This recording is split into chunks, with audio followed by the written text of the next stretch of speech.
Hello and welcome to the Wheel of Crime podcast. This podcast is ran by two ladies who play games, shout profanities, and laugh way too often. Also, this podcast does cover topics of sensitive nature, and as such, listener discretion is advised.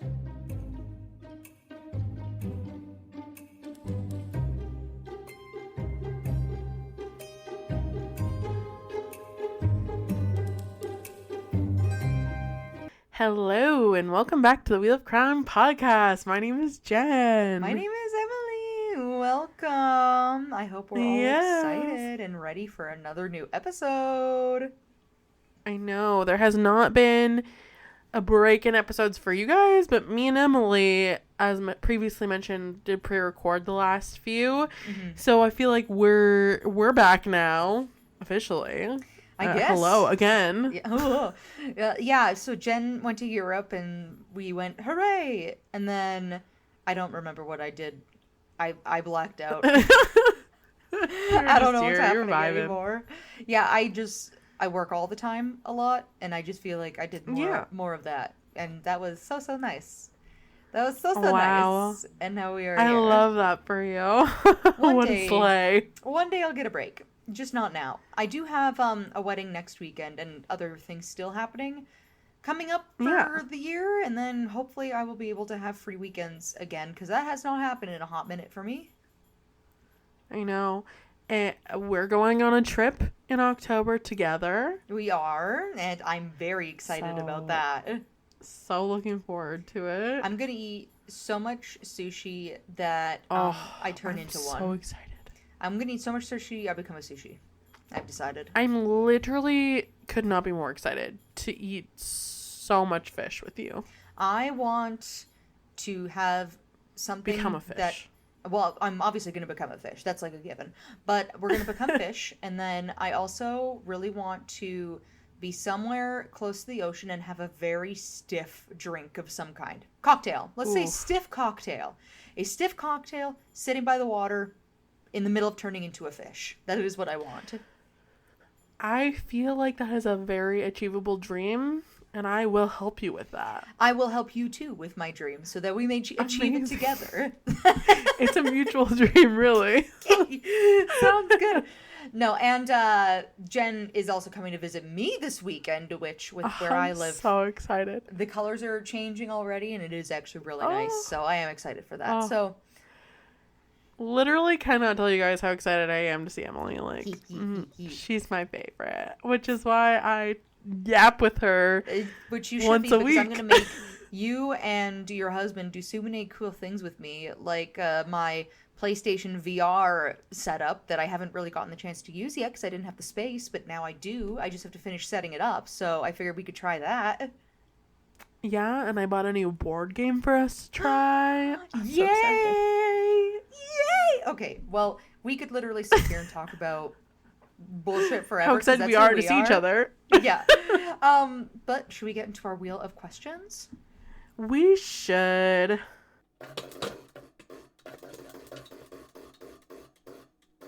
What are your rituals when moving into a new place? Ooh, I feel like my rituals when I move into a new place are, even if they've already cleaned the house, clean it again. Like, literally, I want to know no one else existed in that home before me. And I also think, too, people just have different, maybe levels of cleanliness? Yeah, or, like, different things that they think are important to clean. Like, I remember I was talking with somebody, like, not that long ago, but it was a few months ago, and they were talking about how they just moved into their place, and they were really happy with how clean it was and everything, and I was visiting around the time, and just, like, the things that I would notice that were not clean versus, like, what they noticed, because they were like, oh my gosh, like, they did such a good job cleaning, and I was, like, in there, and I'm like, the light switches are dirty, like, just weird things like that, and I was like, yeah, I think I just need to put my little fabuloso touch on stuff. Honestly, when I move in. Like, I think, I don't know, maybe I just, like, get the ick about things where I'm like, I just don't want to, like, touch it. Like, it's different when you're going to someone else's house and, like, you're just, like, you know, existing in their space, and I'm like, it's fine. No, but when, like, you're right. I'm, like, moving my stuff in and like it's gonna be like my home, I'm like, I want to clean it so that I know that it's been cleaned like the way that I would want it to be cleaned, you know? Right. And sometimes too, when people clean things, I've noticed, like, especially with like mopping, if there's like slightly too much like Yeah. liquid, or the counters are sticky because of whatever they use to clean, I'm like, is it clean? Sure. I imagine it probably is. Not to me. I just feel like, especially when you're moving into a new place, like it's like a fresh start, so you want it to feel fresh. Exactly. So that would be one of the first things I do. And it sounds like you do as well. And then Yes. I also... I feel like it's a must. Definitely. And then I also do, like, I guess weird little extra things. So the cleaning's a big one. So you could say this is a part of cleaning. I also do things like change out the furnace filters and, like, some of the home maintenance stuff, because I feel like it gets overlooked.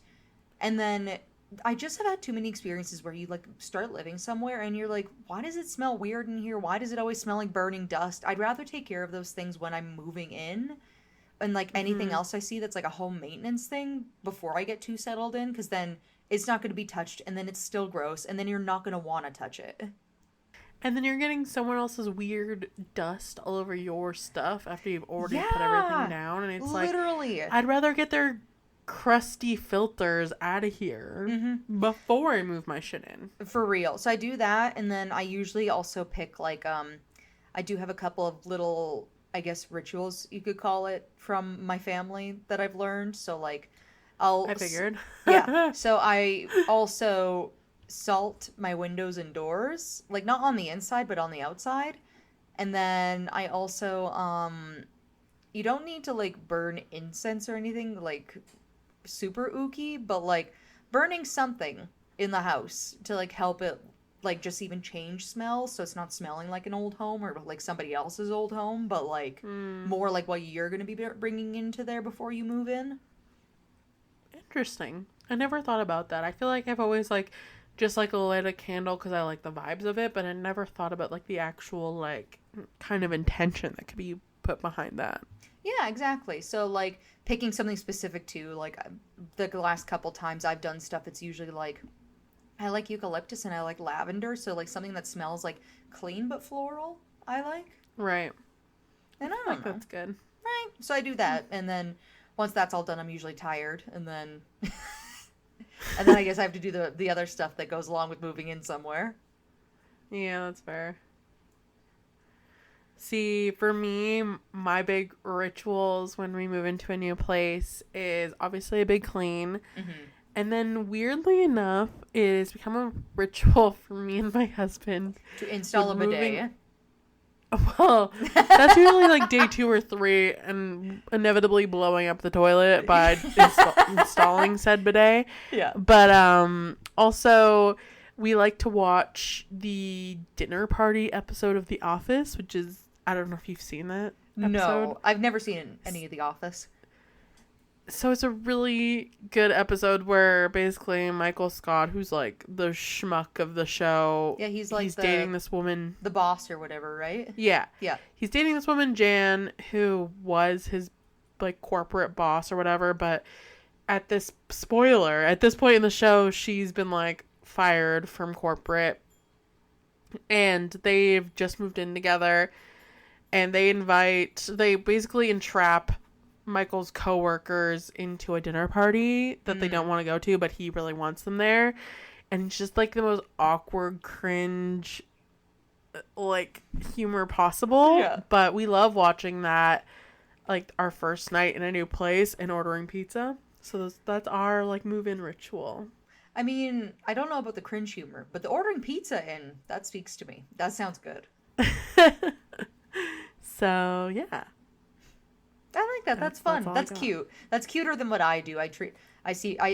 Compared to you, I treat mine very seriously. I'm like, we're going to clean this, and we're going to do this, and then once that's done, we're going to do these 2 things, and then sleep for 5 years, and then maybe move more stuff in. And then unpack my boxes. Exactly. All right, let's spin for our next question. Do you prefer to live in a new build or a home with character? See, for me, like, the place I'm in right now is the first new build I've ever lived in my life. Mm-hmm. So it's an interesting, I feel like, experience compared to like living in a place that's been like lived in before. Because like we were the first tenants here, and I think you've been, one of your last places was like that too. Yes. I feel like the two places that I've lived before have been very like closer to a new build, because the first one was a hotel and the second one was still kind of a hotel. But they were like suites. Yeah, like it was half rented out apartments, but yeah, so I feel like actually where I'm living right now is the closest to an old build that I've lived in. And I will say this, I like them both for different reasons. I like new builds for the fact that you are making your own space, and that's really nice. And then you're also getting to enjoy new like appliances and new fixtures and these types of things, and things are just more updated, which is awesome for the things that you don't think about. But then I like old builds because I feel like a lot of the time they were just built better, not necessarily speaking to the place I'm living in currently, because it was an old build that was flipped, so the flippers should retire their flipping days, in my personal opinion.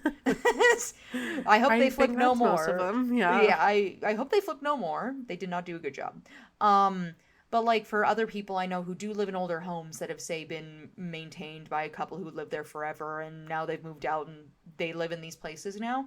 Usually, like, it's the things you don't think about are just built better, like baseboards, flooring, how things are done that way. And I do like a house with character to a certain degree.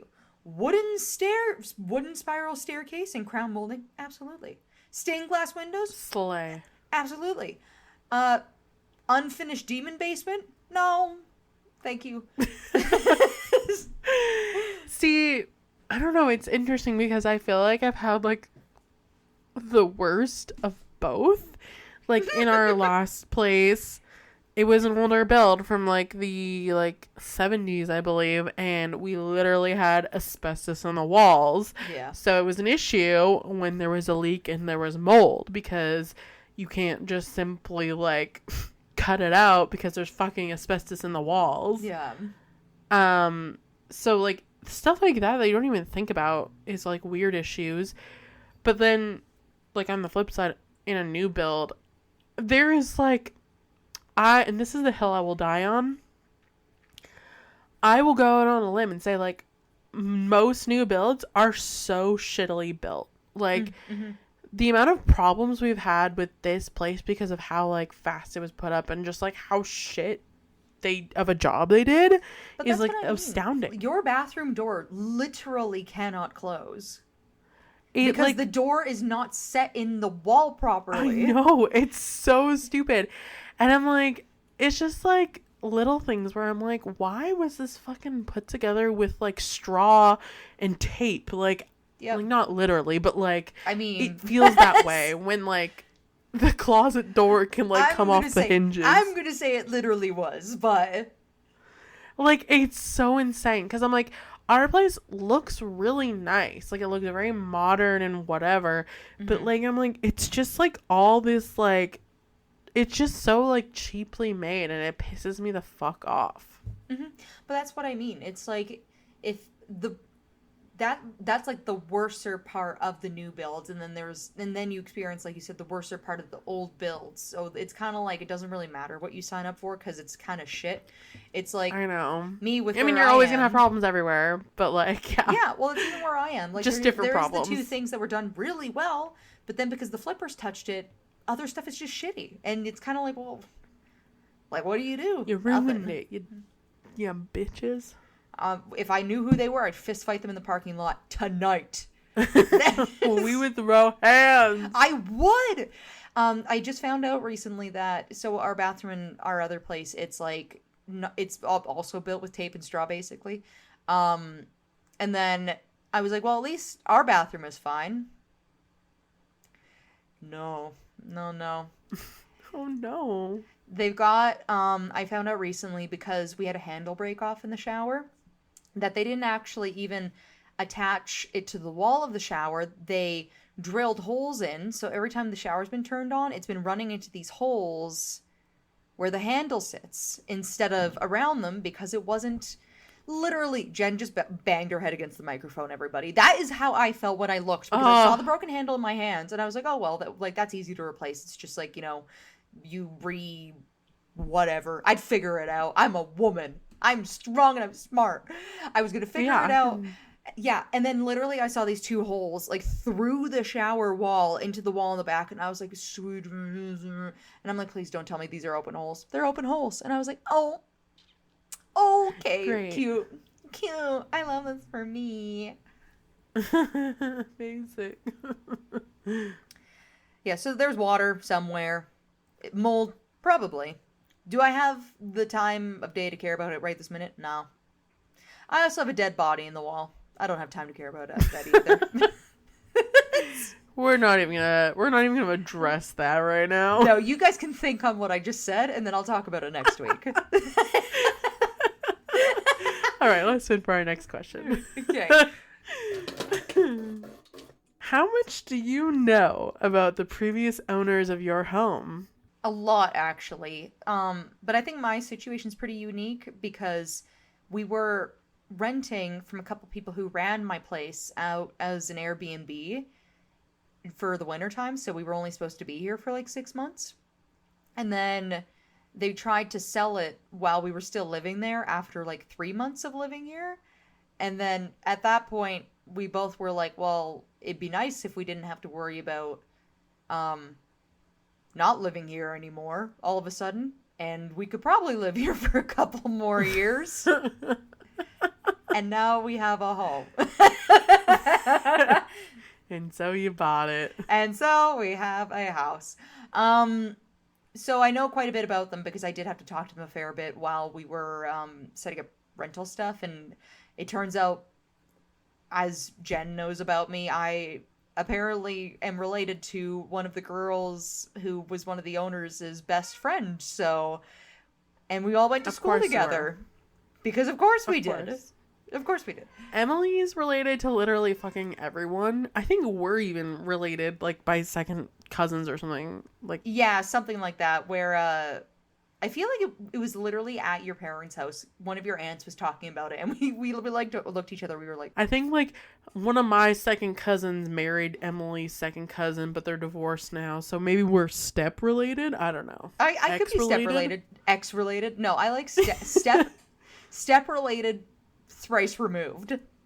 Yes, exactly. We're step related, thrice removed. I love that. But that is Emily to everyone. Like, literally in our hometown, mm-hmm. She's related to them all. I think, like, most of them. I'm pretty sure I am.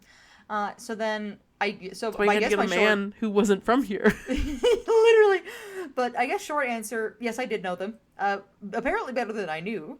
And then, did you know the people that you got your place from? Well, I mean, we obviously know them now, and we're well acquainted because our place is flooded 3 years in a row. Yep. But they're a weird. Well, okay. I don't know if they know me. You're worried they listen to the podcast? Yeah, I don't know. They're interesting people. They seem nice. You know. Yeah. But I don't know too much about them. And there was no one who, like I said, there was no one who lived here before us. So I don't, like, there's no, like, previous owners to know. Right. That's true. Yeah. I keep forgetting you're, like, in a new build. Yeah. Like, literally, it went up and we moved in. Pretty much. You had no choice though between the mold and everything. Our day ones know what that experience was like for you. It's true. I cried. It's fine. I cry. Yeah. You cry about it now. That's also fine. Exactly. Do we have another question still? Yeah, one more. Okay. Have you ever heard any salacious rumors about your neighbors? And if so, did you believe them? I hear rumors about my neighbors literally every day. As for, like, salacious ones, Honestly, no. See, I feel like I heard more when we were kids about, like, neighbors growing up. Yes. Well, I also live in a condo community, so people very much don't really want to talk shit about other people because that will come back and bite them in the butt. Um, Potentially financially, maybe, Yeah. and like other things, so they just don't really deal with it. But we do hear occasionally just like more so rumors of about what people are up to. I don't know if I would call any of them salacious though. I wish there was more dramatic thing. Well, no, I take that back. I don't want anything dramatic to happen. I'm okay with this. Yeah, no. This is fine. I feel like I heard way more, like, juicy rumors about, like, our neighbors when we were growing up, like, when I was, like, living at my our parents' house. neighborhood, when you and I were living, like, right beside each other, was full of weird people, though. So you couldn't not talk about the neighbors. They were crazy. Like, there were so many weirdos right and they around all lived us. on the same street, but not us. They did. We were the only sane people. Yeah, that's what everyone says. Yeah, still. It's funny because, like, growing up, before Emily and I became friends, because I used to live 2 doors down from her, if you don't know our lore. But I would, like, look out the window and there'd be, like, a million kids in her backyard, which I now know it's just her and her siblings, but I was like, oh, it's like a babysitter situation, because in between us was someone who actually did, like, run a little daycare babysitting thing that I went to occasionally if, like, my parents needed. So I was like, oh, there's a competing babysitter next door. Yeah. Whereas we had this one friend who I was friends with before Emily, because we, like, our parents knew each other or whatever, we were friends. Yeah. And she used to be like, yeah, the people in the corner, witch and demons. Those are monsters. They sacrifice kids over there. That's why you don't see the same ones twice. And, like, and, like, literally would, like, say so many things about your family that just, like, weren't true. Yeah. And I was like, wow, that's crazy. Well, it didn't help either that, also, here's some lore, everybody, if you're new to the show. One of my siblings, so I'm the oldest of 6, but one of them has autism. And when he was a little kid, straight up, you could not lock him in. We had, like, 12 locks on the front door, 15 on the back door. We had to rebuild the fence to be, like, I think it was 8 feet tall, because he kept, like, trying to jump over the fence to run into traffic when he was, like, 4. I think the tall fence was what did it. Like, that's what, like, started these rumors, is, like, they're capturing children in there. I know. Like, that's those kids are caged. Where I was getting to that, because it literally, and the way the fence was built specifically was to keep my brother in, because, like I said, he's like 3 or 4 years old, trying to climb the fence to escape as if we are Alcatraz. So it was, like, smooth on one side. There was just, like, the little tiniest hole cut out in the fence so that you could see who was on the other side knocking, and then, like, undo the deadbolt and all the other bolts on the other side to, like, let people into the yard. And looking back, I'm like, oh yeah, like, people definitely thought that was, like, the jail yard. And that, like, people were being kept captive, because we were. But yeah, like, this girl literally had this whole story about how there was a dead body buried in your backyard. Well, that part might be true, actually. Before we left, my mom was doing some gardening and pulled up a bunch of concrete that had pieces of a t-shirt stuck in it. Ugh, I hate the optics of that. I know! And I remember her showing me, and it was like a red flannel thing, and I was like, not today. No, thank you. Put that back where you found it. Literally, that was me. I was like, I don't think you want to know, Mom. You should just put that back. And she was like, no, it's interesting. And I was like, no, you're putting that back in the yard. Yeah, you don't touch it. I don't know. I don't play these games. I don't think so. So that was basically the most salacious rumor in our neighborhood, was about Emily's family. Facts. It's probably the most salacious rumor I know even now. Yeah, but nowadays I think people are just different. Everybody minds their own business more, which is nice. As far as, like, other stuff, I don't know. I'm trying to think about what your story for me is today, but I'm a little lost. I'm gonna guess that somebody got murdered in a new build, and then the person there was like, nah, there's no dead body here, and then just like rolled the rug over where they died and then sold it, and then the new homeowners were like, there's a body here. Not even close, my friend. That'd be pretty cool if that was true, though. Not even in the ballpark. Really? Okay, I'm very curious then. All right, so I don't know if you remember this because it was many months ago, but back in June, I told you about the Perron Family haunting, which is the subject of the newest Conjuring movie. Yes. So since spooky season is upon us now, I thought it would be fun to do some more of the Ed and Lorraine Warren infamous cases. So today, we're going to talk about the Perron family. And if you know anything about the Conjuring movies, this case was the subject of the very first film. Okay. I don't think you've seen any of them, have you? No. Yeah, fair enough. Emily's not a scary movie person. And I likely never will. But I guess anything could happen. I do know that the new Conjuring movie, people think that the guy who plays Ed Warren is very hot. I do know that because I see thirst traps on my TikTok now all the time. I mean, yeah, he's not hard on the eyes. Well, here's what happened, though. I'm pretty sure it's because he did an interview for The Conjuring. Sorry, not to get too sidetracked, but he did an interview for The Conjuring with somebody, like, and the interviewer was dressed as a nun. So yeah, the nun asks him questions, and one of them was like, do you speak Latin? And so the guy who plays Ed Warren, I don't know his name, but he was like, I do you? And then the nun guy is like, no, I don't. He's like, but you're the nun. Of course you would. And then he's like, and then the guy like gets all flustered. And he's like, haha, what? And then suddenly the guy speaks in Latin, Satan, get behind me. And then he says, he like looks in the camera and he does like a deep voice and he's like, did that do anything to you? Ooh, I know! Watch that interview. I definitely totally butchered it, but that's basically the essence of what happened. And I just keep seeing it over and over again. And I was like, I mean, ooh la la. Oh my gosh. All right. Anyway, well, so stupid. But I do want to hear this story. So you don't need to know anything about the movies, but Amazing. I'll because the real story is like so far from the movie version, it's like actually crazy. Oh, okay. Yes. So we're gonna start. Located at 1667 Round Top Road, just outside Harrisville near Rhode Island, border to Massachusetts, sat a farmhouse. It was built in 1736 and sits on 8.5 acres.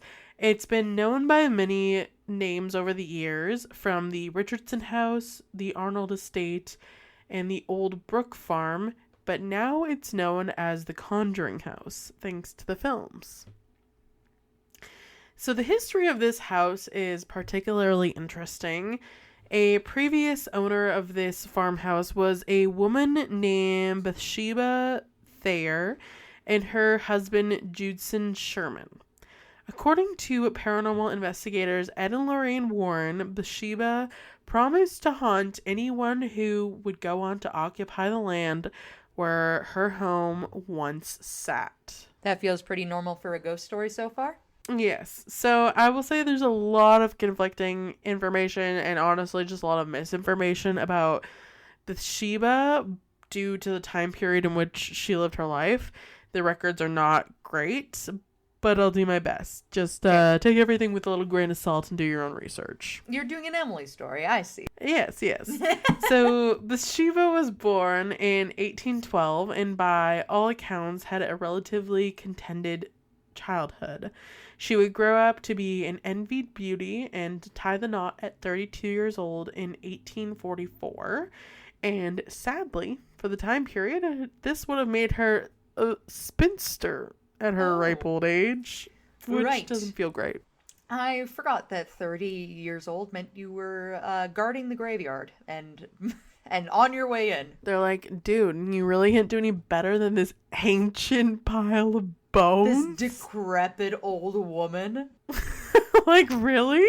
Yeah, she hasn't even gone through menopause yet, and she's like, What do I do? Got one foot in the grave, girly pop. And you're on your way out already. Literally. But her husband ran a profitable produce business from his 200-acre farm in Harrisville, Rhode Island. The community would soon see the newlywed wife as a threat. So Bathsheba had one son, Herbert, who lived into adulthood, but allegedly she had up to 3 more children named Julia, Edward, and George, who died before the age of 7. So these 3 extra kids, Julia, Edward, and George, are like completely... It's actually not even known if they actually really existed, because this woman has so many rumors about her. Okay. Like, the only known child she actually had was Herbert. The rest of them, it's like, were they real or were they actually not? Right. Huh. Okay. So allegedly, Bathsheba had been babysitting her neighbor's son when the young boy mysteriously died. Local doctors established that the child's skull had been impaled with a small fatal tool, which some people allege was a knitting needle, but there is no proof of that.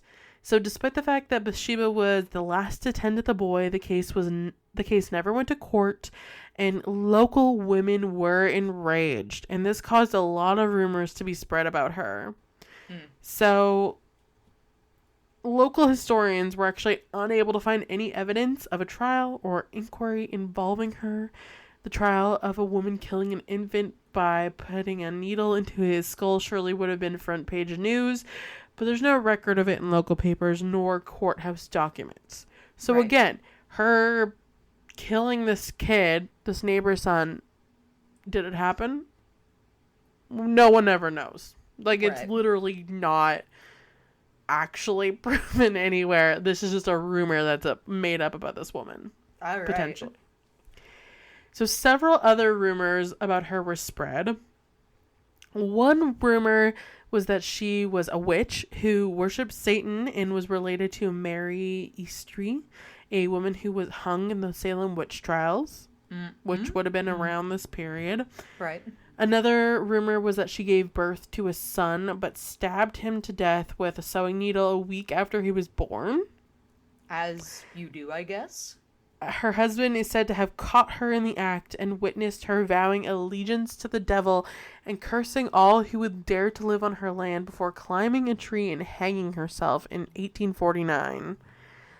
Ultimately, her story remains largely unsourced. Records do confirm that her husband, Judson, died in 1881, but her tombstone notes that she died on May 25th, 1885, at the age of 73, approximately 4 years after the death of her husband. She did not hang herself during her childbearing years.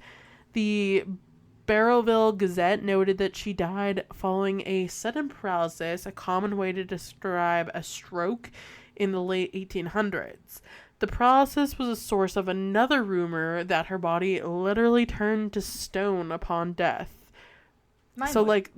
They were like, this woman is evil. We don't know why, but we know she's evil. They're like, we have a very strong feeling about this. She has to be. She can't be anything else. She killed herself by hanging. Actually, no, she didn't. She died like 40 years later. How hated do you have to be for people to make up literally every horrible rumor under the sun up until the part of, and then she hung herself and turned to stone like an actual monster? Like, imagine dying of a stroke and they're like, yeah, she turned to stone because she's so evil. Yeah, like what? Like, how? You have to be so locally hated for that to happen. Literally. So she was a lifelong member of a local Baptist church, and her minister oversaw her funeral, both unlikely if she was indeed in league with Satan. So I'm gathering that a lot of these rumors about her are probably not true. But I would agree with that, yes. You know, that's just me. She could be an evil witch, who's to say? She could also be a statue. She could be many things. We don't know, apparently. It's hard to say. It is really hard to say, you know, like, so much evidence that she was. Yes. So, over 120 years later, in January of 1971, Roger Perron moved his wife Carolyn and 5 daughters Andrea, Nancy, Christine, Cindy, and April into this home. At the time, Roger was a traveling jewelry salesman and was often away from home. However, Caroline and the girls seemed to be settling into their new home nicely. That was until odd noises started emanating from empty rooms and items went missing. A broom would disappear and reappear, for instance. They heard noises, including rasping on a kettle. Piles of dirt would materialize on a newly cleaned floor. That happens to me all the time. Me too. I don't know how it happens. It's the work of the devil, obviously. It's literally the work of the devil. I've never seen anything unholier in my life, so I would say it is the devil. Yes, he's with me right now. In the form of a man. Yes, exactly. So the children began to speak of spirits visiting them in the night. One was a boy named Oliver Richardson who befriended Andrea's youngest sister, April. Cindy saw him too and reminded a saddened April that these spirits couldn't leave the house to play and were trapped indoors. The eldest daughter, Andrea, claimed that she was being tormented nightly by a malevolent female spirit with a bent neck she believed to be hanged. Andrea believed it wanted to possess her mother and to kill her and her siblings. She said, quote, "Whoever the spirit was, she perceived herself to be the mistress of this house, and she resented the competition my mother posed for that position." Andrea said that as the strange events intensified, her mother felt the need to investigate the farm's history. Caroline contacted a man named Mr. McCurchin, a local historian who allegedly told her of Bathsheba and that she enjoyed starving and beating her farm's hands. Another rumor. This bitch can't catch a break even 120 years later. I gotta tell you, she's very good at catching rumors. I'll say that much. She is. So, also a hilarious side note is that researchers today have been unable to turn up or find any evidence of a local historian named Mr. McCurchin. Like, Cute. This man just, did not really exist, allegedly. I'm noticing a trend of people not existing. Things not being the way they should be. Yeah. So, according to Caroline's research, the Sherman farm had been in the same family for 8 decades, and many who had lived there died oddly by methods such as drowning, hanging, or murder. Caroline alleged that at least a dozen mysterious deaths occurred on the property, including the murders of an infant child, a suicide in the attic, and multiple drownings in a nearby creek. These tragic souls were left tied to the property in the form of ghosts encountered by members of the Perron family. One, they claimed, smelled like rotting flesh. Andrea said that her mother believed a female demon behind the mysterious deaths and directed the other spirits. Within a few months of moving in, Caroline had also reached out to paranormal investigators. One group, which included a psychic medium, claims to have witnessed a variety of phenomena, including objects moving on their own, unexplained noises, and strange odors. They also claim to have communicated with several spirits, including a child named Manny, an older woman with a demented spirit. However, other researchers at the time found that no evidence of a haunting and observed nothing unusual. Additionally, one family member appeared to be immune from the unexplained activity. Roger reportedly never encountered anything supernatural in the home and would often ask Andrea to refrain from speaking of her ghostly experiences. "My father just wanted them to go away, to pretend none of it was real, just a figment of our imaginations. But it started happening to him too, and he really couldn't deny it anymore," Andrea said. Freaky. If it's true. Freaky. Yes. So, even with all the skeptics and uncertainty, Caroline kept insisting that the haunting was real, and eventually she caught the attention of the infamous Ed and Lorraine Warren. In 1971, at Caroline's urging, Ed and Lorraine made multiple trips to investigate the farmhouse hauntings. The Warrens claimed a member of their research team saw a misty figure of a woman, unexplained noises, and other phenomena. While they were investigating, Caroline experienced a sudden piercing pain in her calf while laying on the sofa, and upon investigation, a perfectly circular wound was found, as if a large sewing needle had punctured her skin. Lorraine suggested that the suspected witch could have taken the needle with her to the afterlife and used it to harm Caroline. That would really hurt. Getting stabbed with a large needle in your thigh while you're sitting on the couch? Yeah, no kidding. Jesus. This lady and her needles. This witch is out to get her. Oh, absolutely. So in 1974, the Warrens conducted a seance, during which Caroline allegedly got possessed and nearly died. Andrea remembered that her mother's body contorted into a ball. She claimed Caroline was possessed for several minutes and was slammed against the floor with her head. Caroline was temporarily unconscious before returning to her former self. "I thought I was going to pass out," Andrea said. "My mother began to speak a language not of this world and a voice not of her own. Her chair levitated and she was thrown across the room." Roger kicked the Warrens out for good after that. They only returned one more time to ensure that Caroline had survived the seance. The Perron family was forced to live in the house until 1980 due to financial reasons. "My mother told my father that she would not survive another winter in the house. She had been under attack in that house for 10 years, Andrea said. So today, Andrea is unconvinced that it was Bathsheba who terrorized her as a child, but perhaps the neighboring Arnold estate matriarch who hung herself in the barn in 1797 instead. So there's multiple possibilities of witches who it could have been. I like how she's like, it's not the one you're thinking of. I have a good feeling about this. Actually, it's a different lady who we don't know anything about. Who hung herself, and we don't know her name. And it could be somewhere. I don't know where exactly, but somewhere for sure. Somewhere on the property. Trust me. You wouldn't know. But I would. You wouldn't know. So Andrea said, the things that went on there were just so incredibly frightening. It still affects me to talk about it today. Both my mother and I would just soon as swallow our tongue than tell a lie. People are free to believe whatever they want to believe, but I know what we experienced. So, in 2016, a respected skeptic and researcher named Jim Nickel took an exhaustive look at the alleged hauntings for an article in the Skeptical Inquirer. He said, quote, "I analyzed the Perrons' claim of demonic activity and showed that they were consistent with the effects of strong winds, misperceptions, schoolgirl pranks, vivid dreams, simple suggestion, role-playing, and other factors, including one child having an imaginary playmate, and the effects of memory after some 30 to 40 years. Jim's research also turned up that, unlike the happy, tranquil family described in the books, they were a dysfunctional mess with Caroline and Roger on the verge of separation that ended in divorce.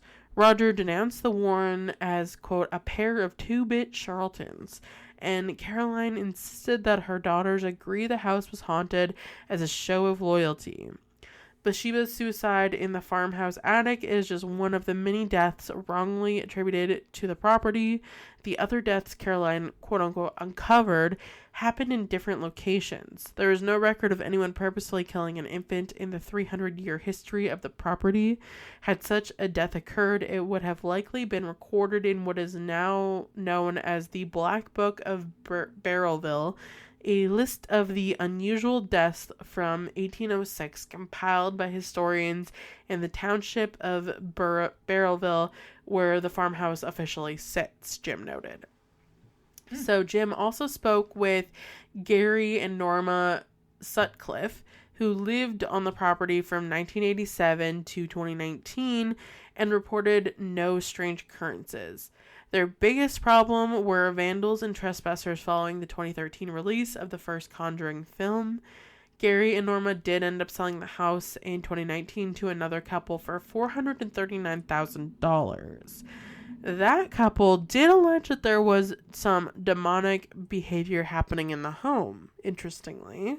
Okay. However, people are a little bit skeptical to believe them because they aren't sure if that's true or if they made the claims to increase their property value because they ended up selling the house in 2022 for $1.5 million. Right. Yeah. So the house was purchased by a Boston developer, Jacqueline Nuez, who has a self-described fascination with the supernatural. And according to reports by the Boston Globe and various interviews, quote, the house doesn't allow people to live there year-round because the energy is so powerful. And now they actually rent out the house. So you can go and stay there for a night or two. Interesting. So do you think it's all true? Do you think it's a scam? I can understand maybe having a couple of weird unexplained experiences there. I have a very hard time believing that there is something actually super ghosty or demonic about the house. But at the same time, I feel like in some of the stories that we've talked about, it's almost like the more people believe in something and the more they talk about it, maybe they invite certain things to, like, happen. Like the more that you, like, manifest something, the more it becomes true. Right, so I would say that I'm pretty confident that there probably wasn't an original haunting, but maybe since then, since there's been so many people, like, invested in there being a haunting there probably is some creepy shit that happens there that nobody else can explain. Yeah, like, I think I was reading an article about this, like, guy who, like, went and stayed there, and he was, like, talking about how, like, people bring, like, Ouija boards and stuff there, and, like, do stuff like that now. Yeah, stuff like that. Which is interesting. I also did hear another theory, which, like, I don't necessarily, like, know how much I believe, but, like, about people who speculate that maybe, like, Roger was abusive towards the family, and, like, it was a way to, like, kind of cover that up, or, like, it got, like, you know, as, like, they use the haunting as a way to, like, explain that, or, like, rationalize it, and I don't want to say that for a fact, because that's, like, complete rumor, speculation, but it is an interesting theory. I mean, it's more, I like the direction it's leaning though, where it's like, is there maybe a more practical explanation that's happening, whether it be somebody in the home, you know, being abusive in some type of way, or even maybe that there was just something else going on that they tried to cover up that went and spiraled out of control. Because I could honestly see, like, even some of the stories we've talked about before, them being ones that just started because they were trying to cover up the fact there was something else going on in the home, whatever it was, and then just having it spiral. I mean, yeah, if, like, the parents were having issues and, like, fighting and stuff, which is what generally comes along with people who end up getting divorced. Yeah. You know, maybe the kids, like, manifested these, like, spirits as, like, a way to cope with those things. Right? It could be lots of things, but yeah, I do find that interesting. Do you believe that the house is haunted for realsies? No, I don't. There's a really famous photo of one of the girls, like, in the air, and she says she was, like, being, like, levitated by a demon, but it's like highly critiqued because, like, the way that her knees are, it kind of looks like she could be jumping. So it's interesting to, like, you know, look back on these, like, this, like, proof and be like, is she jumping? Is she levitating? I mean, I guess it could be either. Right. But I'm kind of the belief that it's probably not a haunting, but, you know, yeah, I wasn't there. I didn't experience it. Those do be facts. Well, if you like today's episode, guys, make sure to leave us a review on wherever you're listening to our podcast. And you can listen to us on iTunes, Spotify, wherever that may be. We have our social media, which is on Facebook, Twitter, Instagram, and TikTok, all at Wheel of Crime. We have our email, which is, that's a website. I'm just going to go with the email. wheelofcrime@gmail.com. We have our website, which is www.wheelofcrime.com, if you want to check us out on there. And then we have our Patreon, which is Wheel of Crime at Patreon. And do we have a Google form up still for listener stories on our social media? Yeah, and with spooky season coming, I was thinking we could do some more of your guys' ghost stories. So please submit your ghost stories on our Google form. Yes, that'd be super awesome. We'd like to all get together this year and have a super scary Halloween. Ooh. Yes. Yes. Sorry, the one brain cell we have just bounced back and forth. But I guess that's it. That's all. And until next week, we'll see you guys then. That was my line. Okay, Okay, bye. I stole it.